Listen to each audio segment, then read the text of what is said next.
नमस्कार, news capital express में आपका स्वागत है। मैं हूं आपके साथ रीना। बुलेटिन की शुरुआत करते हैं खास खबरों के साथ।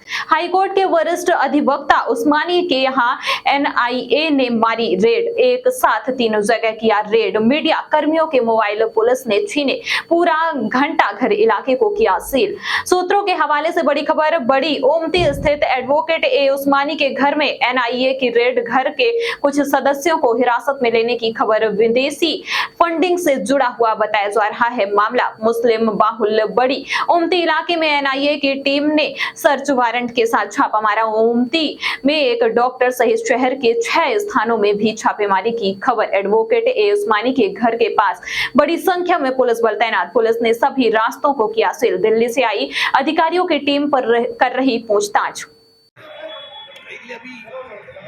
अभी नहीं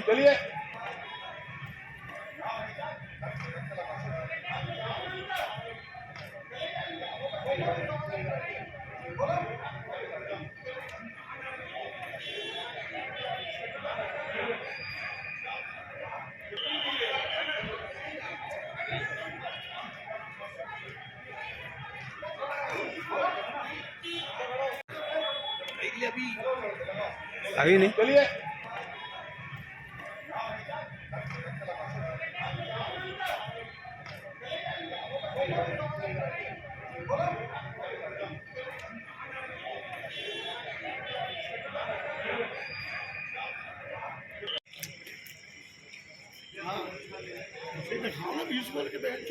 और थोड़ा क्लोज करो इधर आने और ये बात रखना तो मीटिंग में आ रहे हैं सपोर्ट किया जाए। ये कार्रवाई भोपाल में नहीं होती तो ये कार्रवाई इंदौर में नहीं होती क्या है? तो मोबाइल छूट दिया, कल छूटा वो मोबाइल लेके जाऊँगा और ऐसा को बताऊँगा। अभी तुम्हारे सामने करा है फुटेज है अपने किसी कर रहा था नहीं वो तो भारत की आजादी के इतिहास में एक नया अध्याय। माननीय प्रधानमंत्री नरेंद्र मोदी जी के विजनरी व्यक्तित्व से कल 28 तारीख को होने वाला है।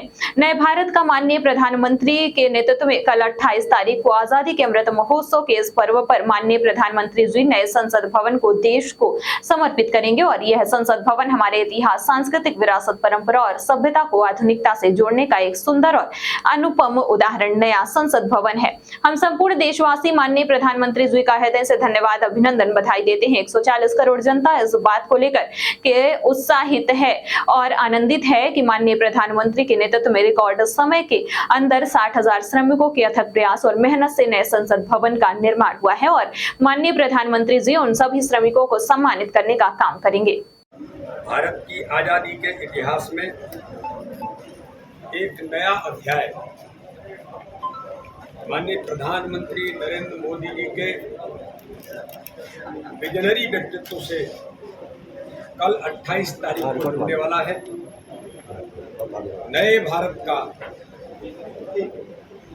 माननीय प्रधानमंत्री के नेतृत्व में कल 28 तारीख को आजादी के अमृत महोत्सव के इस पर्व पर माननीय प्रधानमंत्री जी नए संसद भवन को देश को समर्पित करेंगे। और ये संसद भवन हमारे इतिहास, सांस्कृतिक विरासत, परंपरा और सभ्यता को आधुनिकता से जुड़ने का सुंदर और एक अनुपम उदाहरण नया संसद भवन है। हम संपूर्ण देशवासी माननीय प्रधानमंत्री जी का कोटि से हृदय से धन्यवाद और अभिनंदन करते हैं, बधाई देते हैं। 140 करोड़ जनता इस बात को लेकर के उत्साहित और आनंदित है कि माननीय प्रधानमंत्री के नेतृत्व में रिकॉर्ड समय के अंदर 60,000 श्रमिकों के अथक प्रयास और मेहनत से नए संसद भवन का निर्माण हुआ है और माननीय प्रधानमंत्री करेंगे। नए संसद भवन में सेंगोल जो रखा जाएगा, इसके बारे में बहुत स्पष्ट तौर पर कि सेंगोल की जो परंपरा न्यायपूर्ण और निष्पक्ष शासन की जो अपेक्षा के तौर पर जिसको माना गया, ये हमारे इतिहास की पहचान है। माननीय प्रधानमंत्री मोदी जी को नए संसद भवन में सेंगोल की जो स्थापना होगी, लेकिन इसके बारे में भी जिस प्रकार के प्रयास कांग्रेस ने किए हैं, हमेशा से कांग्रेस का जो नेतृत्व है इस देश की धर्म, आध्यात्म और संस्कृति पर आक्रमण करता आया है और फिर एक बार भारत की संस्कृति पर उन्होंने आक्रमण किया है। इस देश के अंदर आप जब देखेंगे, रियादिया ने बताया कि वह अगस्त 2022 में अपनी मौसी की लड़की बहन अंजलि नाहर के साथ बुधनी आई थी। तब से वह बुधनी में अंजलि नाहर के घर पर ही रह रही थी। अंजलि नाहर का पति कुलदीप नाहर, जो रिश्ते में उसका जीजा लगता है, बुधनी आने के करीब 15 दिन बाद फरियादिया की तबीयत खराब हो गई थी।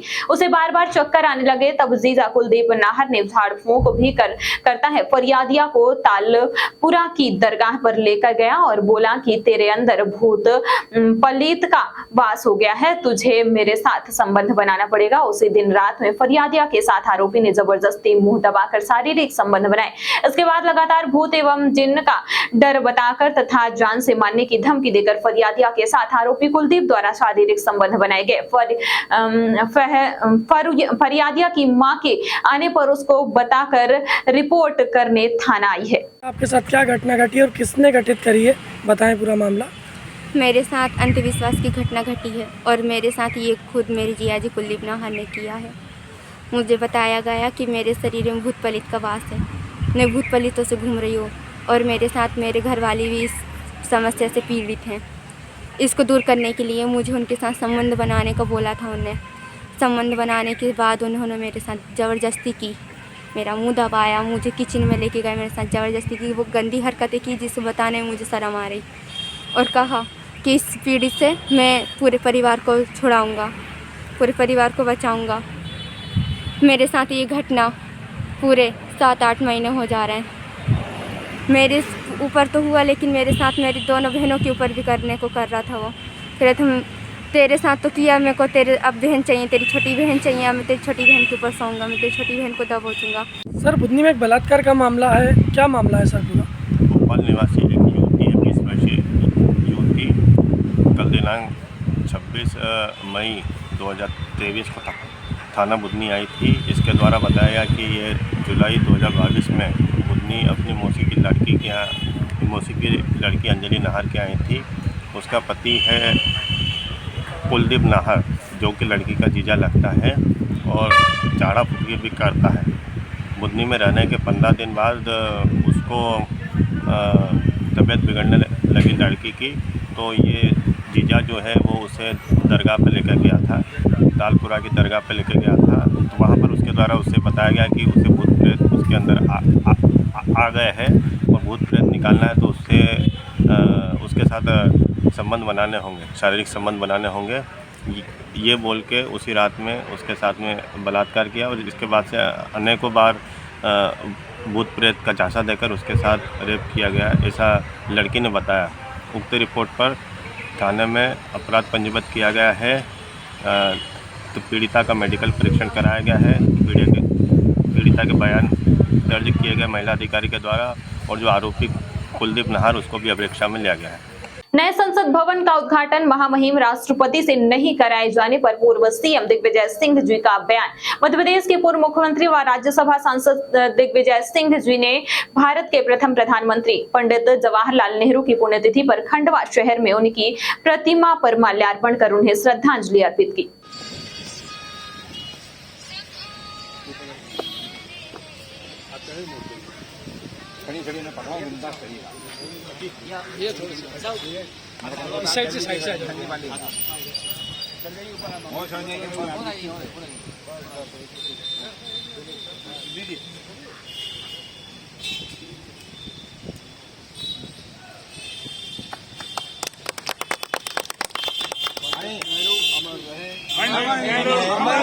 पंडित नेहरू अमर रहे, पंडित नेहरू अमर रहे, अमर रहे।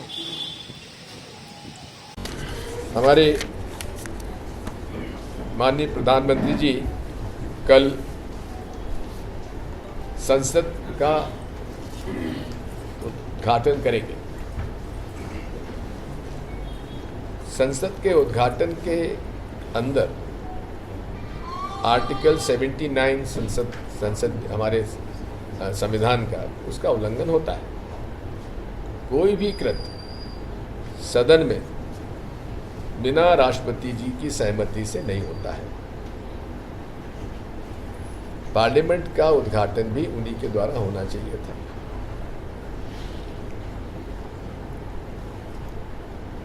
आदिवासी महिला राष्ट्रपति, आपने श्रेय लिया और हम तो उसका सम्मान करते हैं, लेकिन उनका अपमान आप नहीं कर रहे हैं कि वो झारखंड में जाके एक हाई कोर्ट की बिल्डिंग का उद्घाटन कर सकती हैं, लेकिन दिल्ली में रहते हुए दिल्ली के नए संसद भवन का उद्घाटन वो नहीं करेंगी। क्यों नहीं करेंगी? क्योंकि मोदी जी अपना ही चेहरा पूरे उद्घाटन में दिखाना चाहते हैं। और ये सरदार पटेल जी के बारे में दुनिया भर की बातें करते रहे, इन्होंने बड़ी मूर्ति उनकी लगवा दी, लेकिन अहमदाबाद के क्रिकेट स्टेडियम में सरदार पटेल का नाम बदलकर मोदी स्टेडियम कर दिया। अब आप बताइए, ऐसे व्यक्ति को हम लोगों ने प्रधानमंत्री बना रखा है।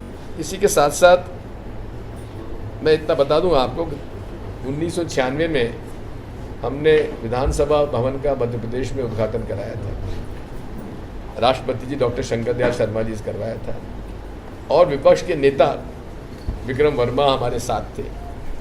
ये संसदीय परंपराएं हैं, स्थापित परंपराएं हैं जो भाजपा तोड़ रही है। आज भोपाल पहुंचे गुजरात सरकार के पूर्व मंत्री और राज्यसभा सांसद शक्ति सिंह गोहिल ने कांग्रेस कार्यालय में प्रेस कॉन्फ्रेंस करते हुए बीजेपी सरकार पर गंभीर आरोप लगाए। उन्होंने कहा कि बीजेपी सरकार पूरे देश में 9 साल बेमिसाल के तहत नौटंकी कर रही है और भ्रम जाल फैला रही है। मोदी जी ने 9 साल पहले कहा था कि सभी लोगों के खाते में 2-2 लाख रुपए आएंगे, मगर किसी के खाते में कोई पैसा नहीं आए। उन्होंने कहा था कि किसानों की लागत दोगुनी हो जाएगी, मगर किसी भी किसान की लागत दोगुनी नहीं हुई। 9 साल के बाद एक भी किसान की हालत नहीं सुधरी।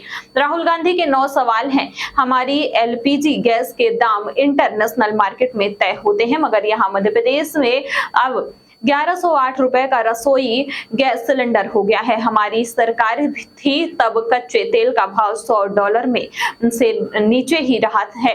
मोदी सरकार में तेल और पेट्रोल के दाम आसमान छूने लगे हैं। महंगाई से जनता परेशान है। उनके ट्वीट पे आप देखिए तो डिटेल के साथ उन्होंने एक सही मायने में कुछ तथ्य रखे हैं।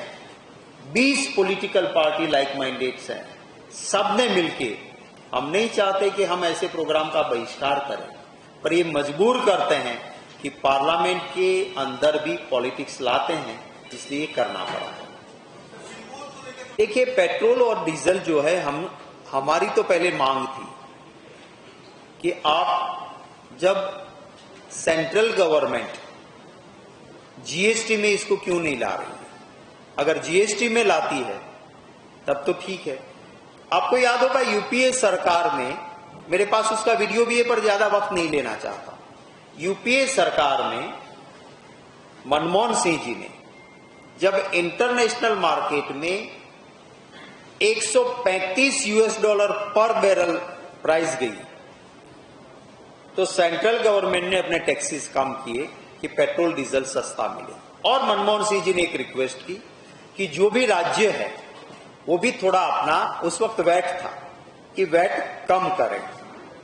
तब मोदी जी गुजरात के मुख्यमंत्री थे, उन्होंने क्या कहा कि हम 1 पैसा कम नहीं करेंगे, एक्साइज और सेस सेंट्रल गवर्नमेंट कम करे, तुम लोग पाप करो और उसको हम धोएंगे, वो धुलने की हमारी तैयारी नहीं है। हम 1 पैसा कम स्टेट नहीं करेगा, सेंट्रल की जिम्मेवारी है, सेंट्रल ही कम करेंगे। तो मोदी जी आज सेंट्रल में बैठे हैं, जिम्मेवारी किसकी है? भारत सरकार की है, क्योंकि एक्साइज और सेस दोनों ही सबसे ज्यादा अगर पेट्रोल डीजल पे हैं तो भारत सरकार का है। हमारी सरकार में हमने कम किया था, $135 पर बैरल होने के बावजूद पेट्रोल और डीजल आज जो है उससे कहीं सस्ता, माने 68 रुपीज एंड 70 रुपीज तक ही रोक दिया था। आज 95 या 98 हो रहा है, तो उसके लिए जिम्मेवार जो है वो भारत सरकार है। हमारे नेताओं की वो सूझ थी कि उन्होंने इस देश में मजहब के नाम पे कट्टरता नहीं लाए और यूनिटी इन डाइवर्सिटी, विविधता में एकता, सभी मजहब का सम्मान, और इस देश का जो ओरिजिनल मजहब है, ईश्वर अल्लाह तेरो नाम, सुप्रीम पावर एक है, उसे तुम भगवान कहो, गॉड कहो, अल्लाह कहो, यीशु कहो, कुछ भी कहो, सुप्रीम पावर एक है। वो बात रखते हुए हमने जो संविधान बाबा साहब आंबेडकर की अध्यक्षता में दिया, तो हमारा देश आज भी सभी को साथ रख के लोकतंत्र को जिंदा रख पाया। देखिए, हमने जो कहते हैं वो करते हैं, सिर्फ कहते नहीं है। आपको याद होगा जब कांग्रेस की यूपीए सरकार के वक्त हमने एक चुनावी घोषणा पत्र बनाया था, तो सोनिया गांधी जी खुद उसका मॉनिटरिंग करती थी। हमने कहा था कि हम राइट टू इंफॉर्मेशन लाएंगे, हम राइट टू इंफॉर्मेशन लाएं। जो एक सांसद या विधायक सवाल पूछ के जवाब ले सकता, वो एक आम नागरिक भी सवाल पूछने का अधिकार राइट टू इंफॉर्मेशन में दिया। हमने कहा था राइट टू एजुकेशन लाएंगे, राइट टू एजुकेशन हम लाए। हमने कहा था, कहते Britain form of parliamentary democracy, जहां पे प्रेसिडेंशियल नहीं होता है, जहां पे जो बड़ा दल चुनाव जीतता है उसके बाद उसका नेता, और दूसरी एक American form of parliamentary democracy है जहां पे प्रेसिडेंट इलेक्ट होता है और वो फिर अपनी कैबिनेट बनाता है। हमारे संविधान में हमने Britain form of parliamentary democracy को स्वीकार किया, और वो क्या है? वो यही है कि जो परंपरा है वो कानून बन जाता है। ब्रिटेन में पार्लियामेंट में नियम नहीं है, परंपरा ही नियम माना जाता है। तो आज तक की आजादी के बाद की परंपरा में जो चीज नहीं रखी गई है, वो उस वक्त पे हमारे पूर्वजों ने सोच समझ के तय किया होगा। उस परंपरा को तोड़ना माने पार्लियामेंट्री प्रैक्टिस को, पार्लियामेंट्री डेमोक्रेसी को तोड़ना है। और इसीलिए जो जयराम रमेश जी ने बात की है वो सही मायने में एक सही एंगल पे हुई है।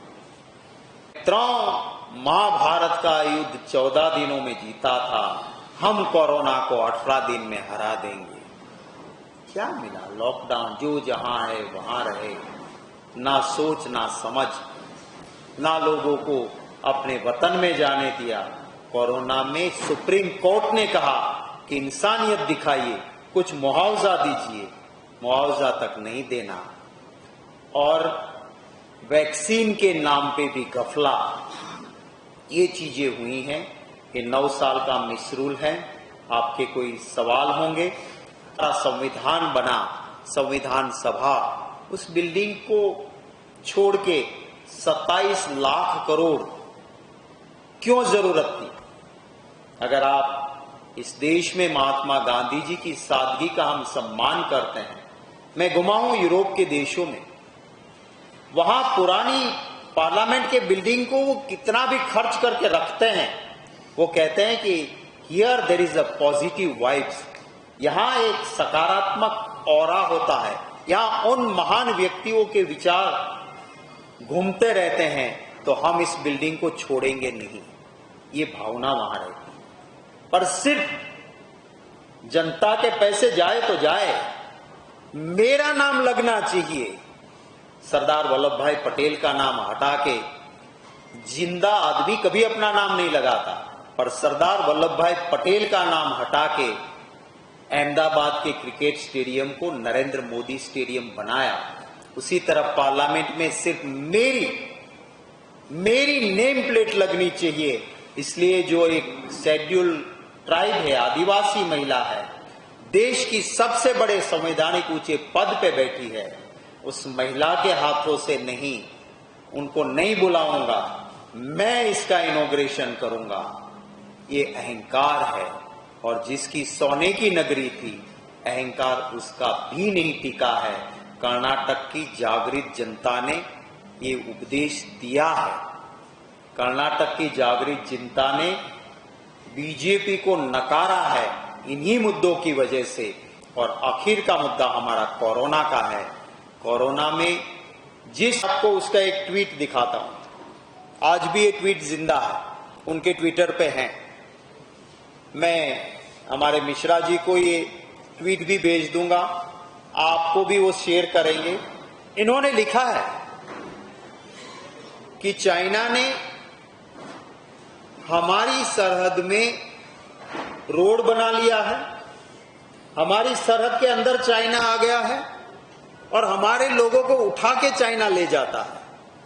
ये बीजेपी का सांसद कहता है, नेशनल एग्जीक्यूटिव कमेटी का मेंबर है वो, और फिर भी मोदी जी कहते हैं मित्रों यहां ना कोई आया है, यहां ना कोई गया है।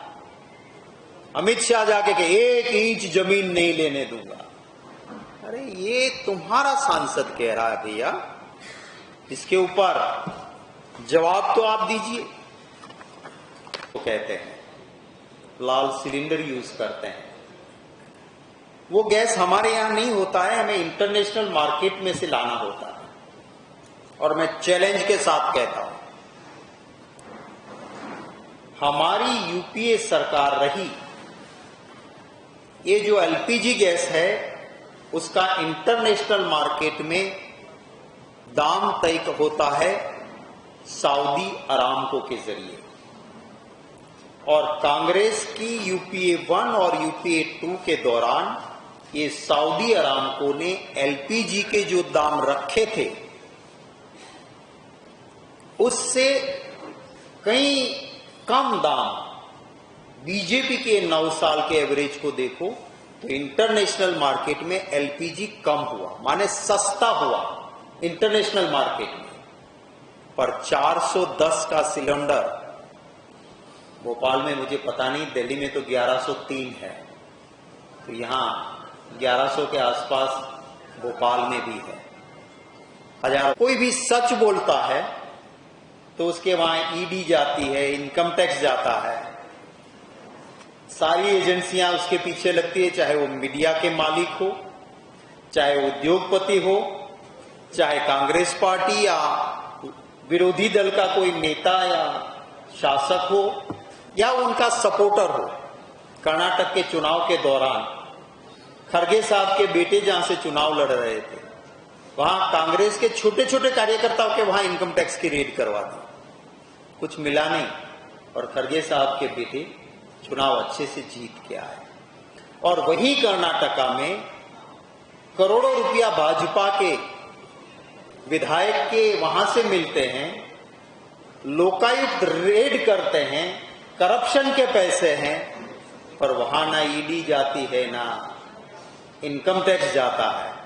और जो भी भ्रष्टाचारी है, केसेस चलते हैं। ये 9 साल में बीजेपी ज्वाइन कर ले, सारे पाप धुल जाते हैं उनके, पाक साफ। वो थी कांग्रेस की एवरेज यूपीए 1 और यूपीए 2 के दौरान इंटरनेशनल मार्केट में कच्चा क्रूड कभी भी $100 से कम नहीं हुआ, एवरेज $100 से ऊपर रहा, $135 पर बैरल दाम गया। पर हमने कभी पेट्रोल या डीजल को 100 का आंकड़ा छूने नहीं दिया। हमारी सरकार थी 2014 में जब शासन छोड़ा, $116 पर बैरल कच्चे क्रूड की प्राइस थी। और मोदी जी के शासन में जब कोरोना आया, सिर्फ $30 पर बैरल कच्चा क्रूड हुआ। दुनिया भर के देशों ने सस्ता दिया पेट्रोल और डीजल, हमें किसी को लाभ नहीं मिला। दुगनी हो जाएगी, अब लागत दुगनी हुई, आय तो दुगनी हुई। और बाद में अमित शाह ने कहा, एक इंटरव्यू में कहा, कैमरे के सामने कहा कि चुनाव के वक्त जो हम कहते हैं वो करना थोड़ी ही होता है, वो तो जुमले होते हैं। अब 9 साल के बाद आज आपके सामने एक जिम्मेवार विरोधी दल के नाते कुछ तथ्य थोड़े आपके सामने मैं रखूंगा। उसके बाद आपको समय आपका ज्यादा नहीं लेना है, इसलिए कुछ फैक्ट्स, कुछ फिगर्स के साथ जिन तथ्यों पे मैं बात करूंगा उसकी हिंदी और इंग्लिश रिटन प्रेस नोट भी हमारे मीडिया के साथी यहां पे आपको देंगे। मैंने कहा कि 500 रुपये में हम गैस का सिलेंडर देंगे, उन्होंने शुरू किया वहां पे। हम कहते हैं कि हम ओल्ड पेंशन स्कीम लाएंगे। हिमाचल में सरकार बनी, हमने ओल्ड पेंशन स्कीम लागू कर दी। राजस्थान ने 100 यूनिट बिजली फ्री माफी की थी, कर दी थी, अब 200 यूनिट कर दिया है, उन्होंने अनाउंस वो कर रहे हैं। तो हम जो कहते हैं वो करते हैं। हमारी यहां का मध्य प्रदेश का घोषणा पत्र बनाने के वक्त जो भी चीज या अभी हमने जो 5 मुद्दे रखे हैं, उन 5 मुद्दों को जो आपके सामने बार बार हमारे नेता कहते हैं वो लागू करेंगे और जो भी हमारा मैनिफेस्टो बनेगा उसका इम्प्लीमेंटेशन होगा। प्रधानमंत्री नरेंद्र मोदी रविवार को दिल्ली में नए संसद भवन का शुभारंभ करने वाले हैं। इसको लेकर कांग्रेस लगातार हमलावर है। राष्ट्रपति के हाथों संसद भवन के शुभारंभ की मांग कर रही है, साथ ही सिंगोल पर भी सबल खड़े किए हैं। इसको लेकर आज बीजेपी प्रदेश अध्यक्ष विष्णुदत्त शर्मा ने कांग्रेस पर जमकर निशाना साधा। शर्मा ने कहा कि कांग्रेस हमेशा ही धर्म और संस्कृति पर प्रहार करने का काम करती है। कांग्रेस एक परिवार की पार्टी है, जो चीज खुद पंडित जवाहरलाल नेहरू के हाथ में सौंपी गई हो उसके प्रमाण कांग्रेस मांग रही है। शर्मा ने कहा कि इसका जवाब मध्य प्रदेश के पूर्व मुख्यमंत्री और पीसीसी चीफ कमलनाथ को देना चाहिए। साथ ही दिग्विजय सिंह पर निशाना साधते हुए कहा कि दिग्विजय सिंह से तो सवाल कर ही नहीं सकते, क्योंकि उन्हें तो धर्म और संस्कृति का अपमान करने में मजा आता है।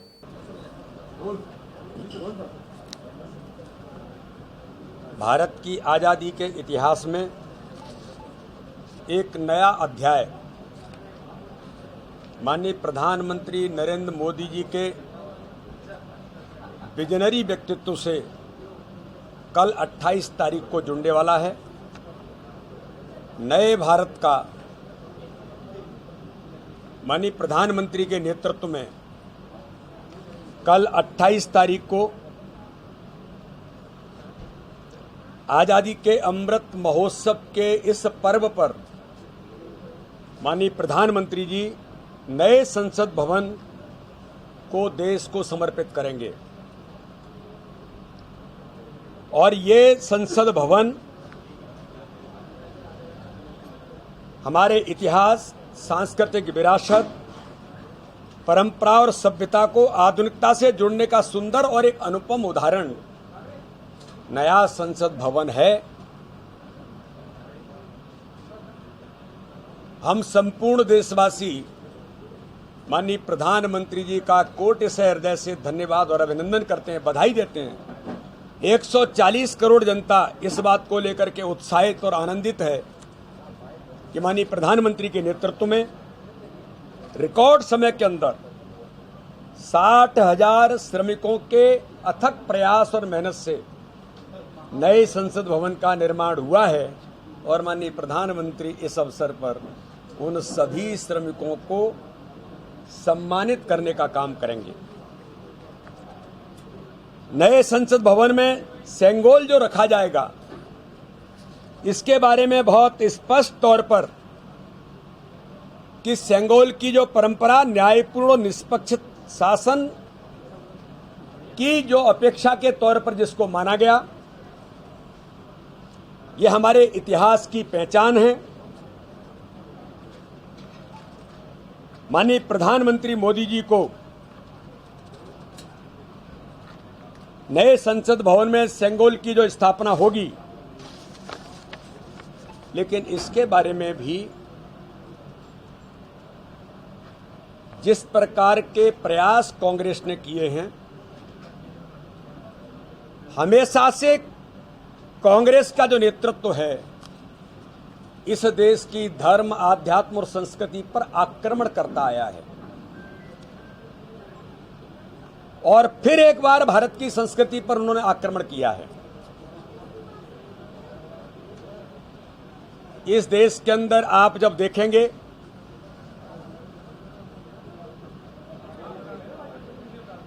सम्राट विक्रमादित्य से लेकर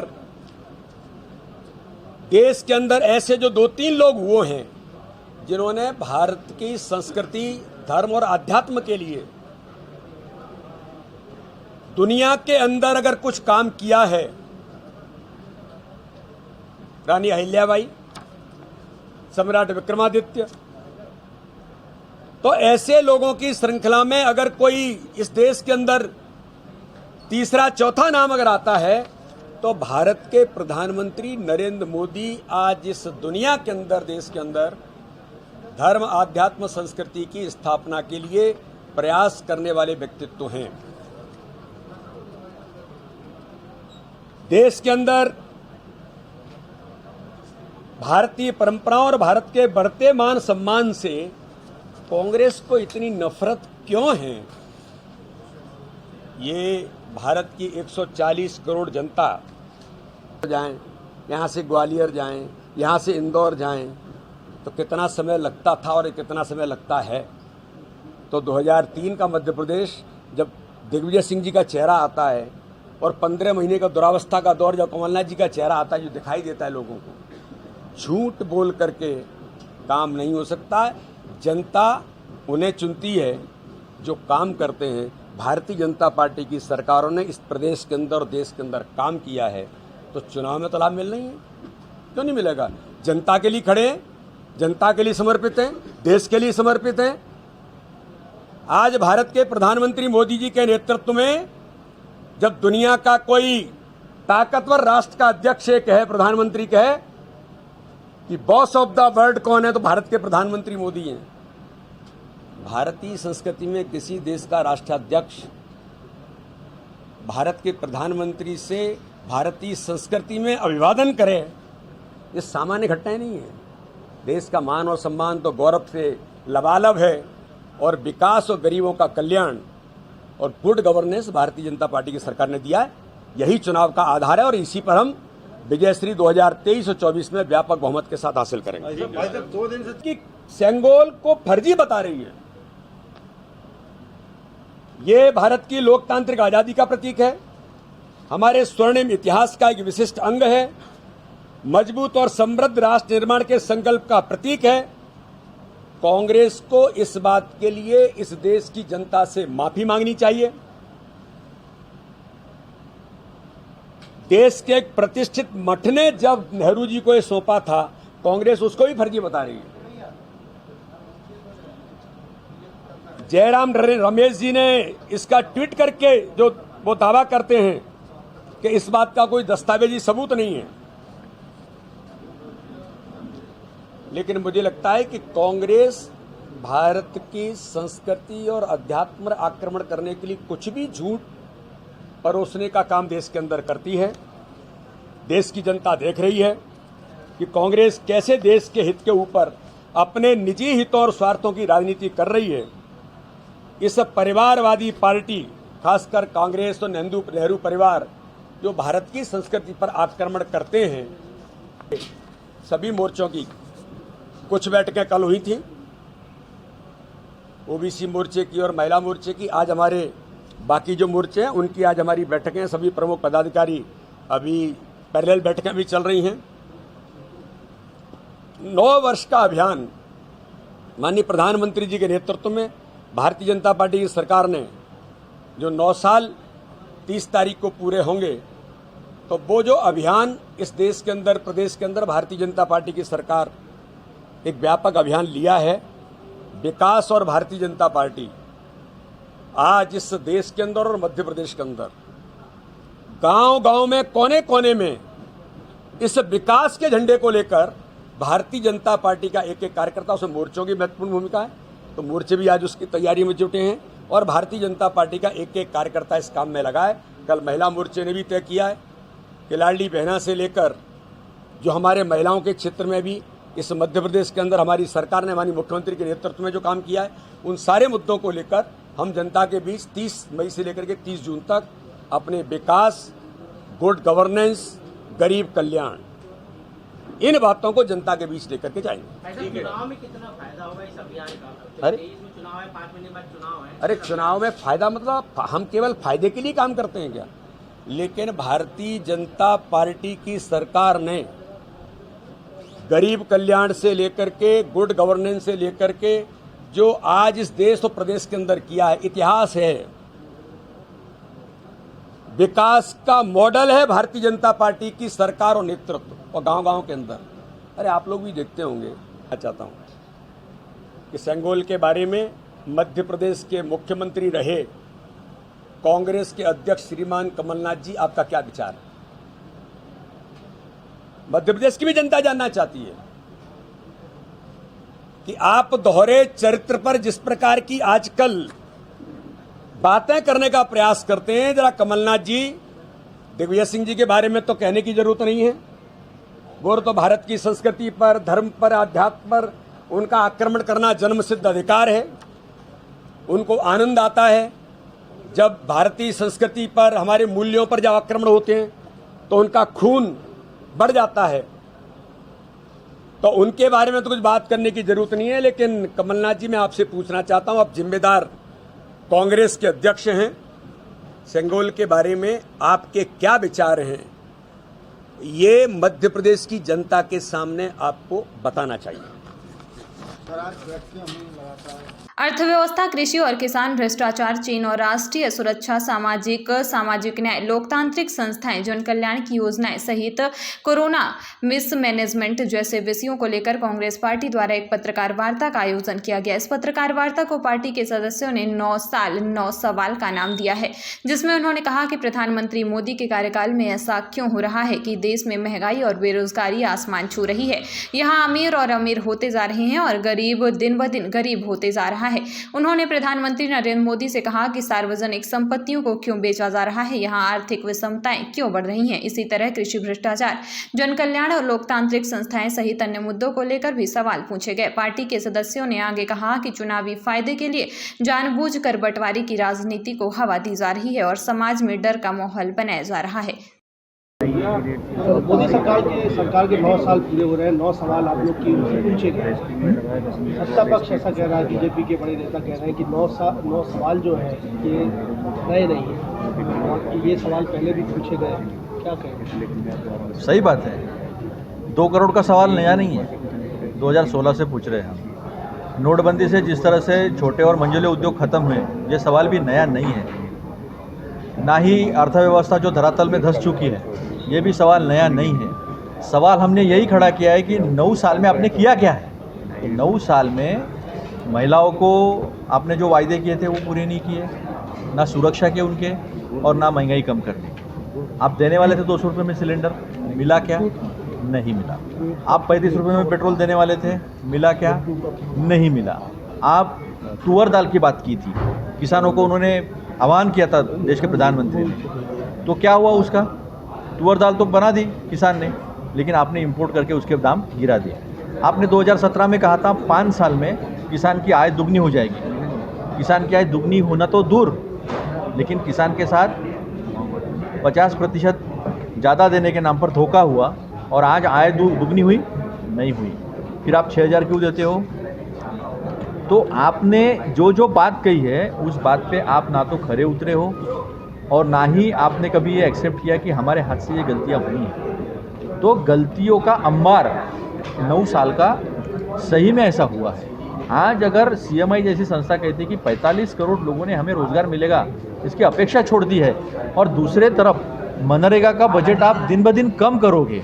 100 दिन का जब कानून है, ये कानून है, संसद में पारित किया हुआ कानून है, उसके बावजूद अगर आप 50 और 52 दिन का उन्हें रोज़गार देते होगे सिर्फ, और वो भी बहुत कम लोगों को, तो ये धोखा नहीं है जनता के साथ? आप सबका साथ सबका विश्वास बात करते हो, लेकिन यहाँ दिखता तो है सबका धोखा, सिर्फ दोस्तों का विकास।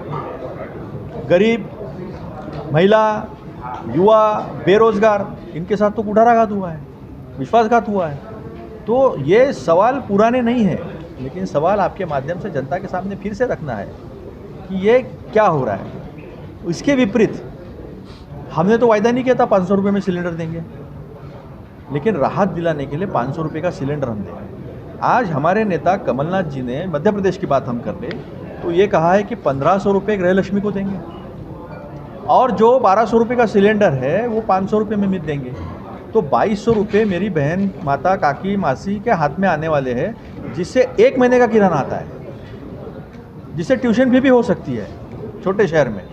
तो उसका खर्चा कम कर उसे स्वाभिमान से अपना घर चलाने का काम, वायदा जो है वो कमलनाथ जी ने किया है। अब हमने 5 गारंटियाँ जो है वो कर्नाटक में दी थी, हमने तुरंत पूरी कर दी। राजस्थान में हमारा 500 रुपये में सिलेंडर मिल रहा है, वहाँ पर 25,000 की चिरंजीवी योजना, 25 लाख तक की चिरंजीवी योजना है। वहाँ राइट टू हेल्थ, स्वास्थ्य का अधिकार, संवैधानिक अधिकार जो है वो बहाल कर दिया गया है। अब कोई डॉक्टर किसी गरीब व्यक्ति को पैसे नहीं है इसलिए इलाज नहीं करेगा, ऐसा होगा नहीं। ये स्टेट की गारंटी है। देखो, गौ माता की बात करते हैं, आज एमपी में बैठे, नर्मदा माता के किनारे पे बैठे हैं। क्या गौ माता की गौशालाओं को इन्होंने कितने पैसे दिए, कितनी गैयें, हमने गौ माता को मरा पड़ा हमने देखा है। इनकी महाराष्ट्र में और एमपी में गौ माता है और गोवा में, मध्य उधर अरुणाचल में और मेघालय में खाना है। ये कैसे सहन करेगा एक हिंदुस्तानी जो माता मानता है। लेकिन इसका तोड़ हमने छत्तीसगढ़ में निकाला है। छत्तीसगढ़ में हम गोबर खरीदते हैं, उसकी गोबरी बनाते हैं, उसका खाद बनाते हैं और किसान को जो पैसे मिलते हैं तो हमारी गौ माता का सम्मान होता है, उसे चारा मिलता है, प्लास्टिक नहीं खाती। तो एक चीज़ों के लिए कोई योजना देना और उसके पीछे कमिटमेंट रखना, ये हमने किया है। यूपीए के ज़माने में हमने किसान को एमएसपी 140 से 160% तक दी। इस सरकार ने 726 किसानों के बलिदानों के बाद इस सरकार ने, इस किसानों ने जब अपना आंदोलन पीछे लिया तो सरकार ने जो लिखकर वायदे दिए थे कि एमएसपी का कानून बनाने की कमेटी बनाई थी, 1.5 साल हो गए, कहाँ गए मोदी सरकार आपके वादे? सीटों पर माने कितनी कांग्रेस को मिल सकती है? मैं आपको दावे से कहता हूँ, जिस तरह से हमने 136 सीटें कर्नाटक में जीती है, मध्य प्रदेश की जनता भी, इनके जो अलायंस है, इनका जो गठबंधन है ईडी, इनकम टैक्स, सीबीआई, उसको मौका मध्य प्रदेश में भी देने वाली नहीं है। मध्य प्रदेश में भी हम 140 से ज़्यादा सीट जो है वो कांग्रेस जीतेगी। और क्यों जीतेगी? क्योंकि जनता के ध्यान में आ गया है कि बेरोज़गारी का सवाल जवाब कौन दे सकता है? कांग्रेस दे सकती है। महंगाई कौन कम कर सकती है? कांग्रेस कम कर सकती है। महिलाओं का सम्मान कौन कर सकती है? कांग्रेस कर सकती है। महिलाओं के हाथ में पैसे देकर उनको आत्मनिर्भर कौन कर सकता है? सम्मान से कौन जीने का राह दिखा सकता है? कांग्रेस दिखा सकती है। और ये सारे देश में जहाँ जहाँ कांग्रेस की सरकार है, ओपीएस, ओल्ड पेंशन स्कीम, इन्होंने नकार दिया। अच्छा, जो न्यू पेंशन स्कीम में इन्होंने कर्मचारियों से पैसे लिए थे वो वापस देने से मना कर दिया। उनके पसीने का पैसा है, वो भी कांग्रेस ने सारे स्टेट्स में करके दिखाया है। तो पहले कैबिनेट का वायदा था, पहले कैबिनेट में किया। अब इनका बताओ मुझे, 100 दिन में काला धन लाने वाले थे, कितने दिन हो गए आप गिन लो? 9 साल हो गए। 1 साल में 12 महीने होते हैं, 12 9 कितना होता? 102 महीना हो गया। 2 करोड़ रोजगार देने वाले थे, क्या स्थितियां है मैंने बता दिया आपको। 45 करोड़ लोगों ने रोजगार मिलेगा अपेक्षा छोड़ दी। 22 करोड़ का श्रम पोर्टल का आंकड़ा है, जिसमें 7 लाख लोगों को नौकरियां दी, 30 लाख नौकरियां खाली पड़ी है। पीएसयू उसको बेचा जा रहा है, वो राष्ट्र की संपत्ति है। वो गरीबों को एक तबके से दूसरे, जब हमारे बच्चे इंजीनियर होंगे, एमबीए होंगे, ग्रेजुएट्स होंगे, कहाँ जाएंगे वो? तो ये सब मार्ग खत्म कर दिया। अभी तो IAS IPS का भी मजा लो, लैटरल एंट्री शुरू कर दी है। अभी क्वालिफाइंग बार भी लगाएंगे ताकि ये जो तबका है, आपके यहाँ सबसे ज़्यादा आदिवासियों का पॉपुलेशन है, आदिवासी भाइयों बहनों का हमारा, जब तक उनके यहाँ से IAS IPS नहीं बनेंगे तो उन्हें जो प्रतिनिधित्व प्रशासन में मिलना चाहिए वो नहीं मिलेगा तो कैसा होगा? उदाहरण के लिए बताता हूँ, यूपी में इन्होंने JMSC जो होता है, जुडिशियल मैजिस्ट्रेट क्लास 1 क्लास 2 की जो एग्ज़ाम होती है, उसमें क्वालिफाइंग बार लगाकर ST कैंडिडेट्स को बाहर कर दिया। तो इस तरह के षड्यंत्र रचे जा रहे हैं और सबको साथ में ले जाने का जो वायदा है, उसकी वादा खिलाफी जो है वो हो रही है। तो जनता के सामने लाना विपक्ष का काम है, अगर संसद नहीं चलने देगा। 70 साल में पहली बार ऐसा हुआ है कि जो सत्ता पक्ष है वही संसद चलने नहीं देता है, तो फिर हमारे पास जनता में जाने के अलावा क्या है? जनता की संसद सबसे बड़ी संसद। पुरानी पैसे गम के ढर्रे पे शैतान जश्न मनाया करते हैं, और जो इंसान होते हैं जो सही में राजनीति करते, सकारात्मक राजनीति, वो सोचते हैं कि 500 रुपये का सिलेंडर देना सरकार की जिम्मेदारी है, महंगाई से लड़ना सरकार की जिम्मेदारी है, रोजगार उत्पन्न करना सरकार की जिम्मेदारी है, तो उसमें लग जाते हैं। तो इंसान और शैतानों का फर्क। थोड़ी मेरी भाषा थोड़ी हार्श है, थोड़ी कठोर है, लेकिन ये सच्चाई है। जहाँ तक संसद की बात है, आप संविधान का 79 आर्टिकल देख लीजिए, वो कहता है संसद क्या है। तो संसद राष्ट्रपति, राज्यसभा और लोकसभा मिल के बनती है। तो हम ये नहीं कहते कि हमने प्रधानमंत्री का अधिकार नहीं छीना, ना हक छीना उनका, वो तो है, जनता के नुमाइंदे हैं वो। लेकिन राष्ट्रपति का अपमान करने का अधिकार उन्हें किसने दिया है? आप उनको बुलाते भी नहीं हो। मैं सवाल पूछना चाहता हूँ, राज्यसभा के पदस्थ सभापति कौन होते हैं? उपराष्ट्रपति होते हैं। किसके दस्तखत के बिना कानून बनता नहीं है? कौन अभिभाषण देता है? किसके दस्तखत के बिना युद्ध नहीं हो सकता डिक्लेयर? कौन तीनों दलों का प्रमुख है, चाहे वो आर्मी हो, नेवी हो, एयरफोर्स हो? अरे आप नहीं, जुडिशरी के प्रमुख राष्ट्रपति नहीं। तो आप किस तरह की बात करते हो? आप रोजगार के नाम पे अग्निवीर जैसी योजना लाते हो, जहां आर्मी का भी नुकसान होगा और बच्चों 4 साल में, यानी बाप की नौकरी शुरू है और बच्चा रिटायर हो गया। ये मजाक लगा के रखा है। मनरेगा को कम करोगे, किसानों का आय कम कर दोगे, टैक्स लगाओगे किसानों के उत्पाद पर, सारी इनपुट्स पर टैक्स लगा दोगे, चाहे वो ट्रैक्टर हो, चाहे वो खाद हो, चाहे वो कीटनाशक हो। जीना हराम करके रखा इस सरकार ने। और धर्म के नाम पर इस देश को बांट कर राजनीति करना कितना घातक है और कितना खतरनाक है, इसका अंजाम हम एक बार भुगत चुके हैं। बेरसिया विधानसभा क्षेत्र में एक लेदर बॉल क्रिकेट ग्राउंड का शुभारंभ हुआ है और साथ में पहला 10 दिवसीय टूर्नामेंट का आयोजन हुआ। अलहमद ग्रुप विधायक चैंपियन ट्रॉफी के नाम से यह पहला ऐतिहासिक लेदर टूर्नामेंट सीरीज हुई। यह ground full national cricket academy के रूप में बना है और उसमें कई बड़े क्रिकेट टूर्नामेंट हो सकते हैं। IPL भी खेला जा सकता है। इससे पहले राजधानी में इतना बड़ा ग्राउंड नहीं था। यह राजधानी का पहला ग्राउंड होगा। 10 दिवसीय टूर्नामेंट का फाइनल क्रिकेट आज हुआ, जिसमें मंत्रालय 11 और वेदांत 11 के बीच मैच खेला गया। वेदांत 11 ने टॉस जीतकर पहले मंत्रालय को बल्लेबाजी के लिए आमंत्रित किया। मंत्रालय 11 फाइनल मैच जीता, जिसमें उपविजेता वेदांत 11 को पूजा सिंह परमार सोशल वर्कर ने उपविजेता का पुरस्कार दिया। वहीं बेरसिया विधायक विष्णु खत्री ने विजेता टीम मंत्रालय 11 को पुरस्कृत किया और बताया कि इस तरह के आयोजन होते रहना। खेल रहे थे, उसी वक्त पर बहुत तेज गेंद आई और सीधे सचिन तेंदुलकर की नाक पे लगी और खून बहा। मगर सभी लोग उस वक्त हैरान रह गए कि वो पूरी तरह से घायल हो गए, उनकी पूरी जैकेट वगैरह सब खून में लथपथ हो गई और अब लगा कि ये लड़का अब नहीं खेल पाएगा। उसी वक्त सचिन तेंदुलकर ने कहा कि मैं खेलेगा। याद है आप सब लोगों को, आपने देखा भी होगा। और उसी जज्बे को देखते हुए नवजात सिद्धू ने कहा कि चलो अब हम इसको आगे करते हैं और बहुत ही अच्छे चौके 6 उन्होंने लगाए और उस पारी को वहाँ पर खड़ा कर दिया जहाँ से वो नामुमकिन था कि मैच वो हार पाएंगे, है ना। तो यही कुछ भी चीज़ जो होती है हम लाइफ में करते हैं, हमें कभी डरना नहीं चाहिए और कितना भी बड़ा पहाड़ सामने हो, मगर यदि हिम्मत और जज्बा हम में है तो हम आगे ज़रूर बढ़ते हैं।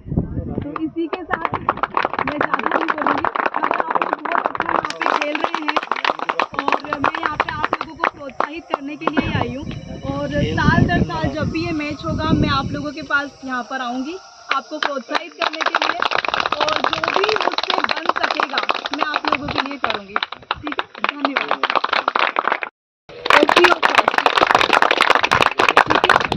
और अभी जो हम यहाँ पर आए हैं वो है मैच। तो मैच के लिए मुझे बस एक वाक़या, जब इंडिया और पाकिस्तान का मैच चल रहा था, सचिन तेंदुलकर जो बहुत ही छोटे 15 साल के थे उस टाइम पे, जिनको क्रिकेट जगत का भगवान माना जाता है ना। आप सब तो खुद ही क्रिकेटर्स हैं, आपको सब पता होगी सारी चीज़ें। तो इंडिया पाकिस्तान का जब मैच चल रहा था तब वहाँ पर माइक थोड़ा सा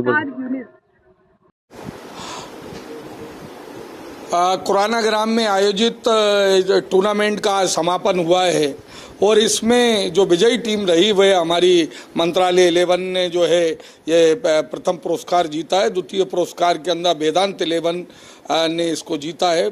बड़ा अच्छा टूर्नामेंट यहाँ पर हुआ है और विशेष रूप से जो लेदर बॉल से, क्योंकि हम देख रहे हैं कि अब आजकल मैक्सिमम जितने भी टूर्नामेंट हैं वो टेनिस बॉल से हो रहा है। लेकिन मैं धन्यवाद देना चाहता हूं विधायक इस नाते से अलहद अकादमी को कि उन्होंने इतना सुंदर आयोजन यहाँ पर आयोजित किया है। और क्योंकि जितने भी बड़े टूर्नामेंट जो होते हैं, चाहे वो राज्य स्तर के हों या राष्ट्रीय स्तर के हों, अंतर्राष्ट्रीय स्तर के हों, उसमें कहीं ना कहीं जो लेदर बॉल से जो हमारे खिलाड़ी खेलते हैं उन्हीं को उसके अंदर अवसर मिलते हैं, IPL हो या अन्य स्पर्धाएं हों। और इसलिए इस प्रकार के आयोजन आवश्यक है। इन्हीं के माध्यम से कहीं ना कहीं खिलाड़ी जो है आगे आएंगे, आगे चयनित होंगे।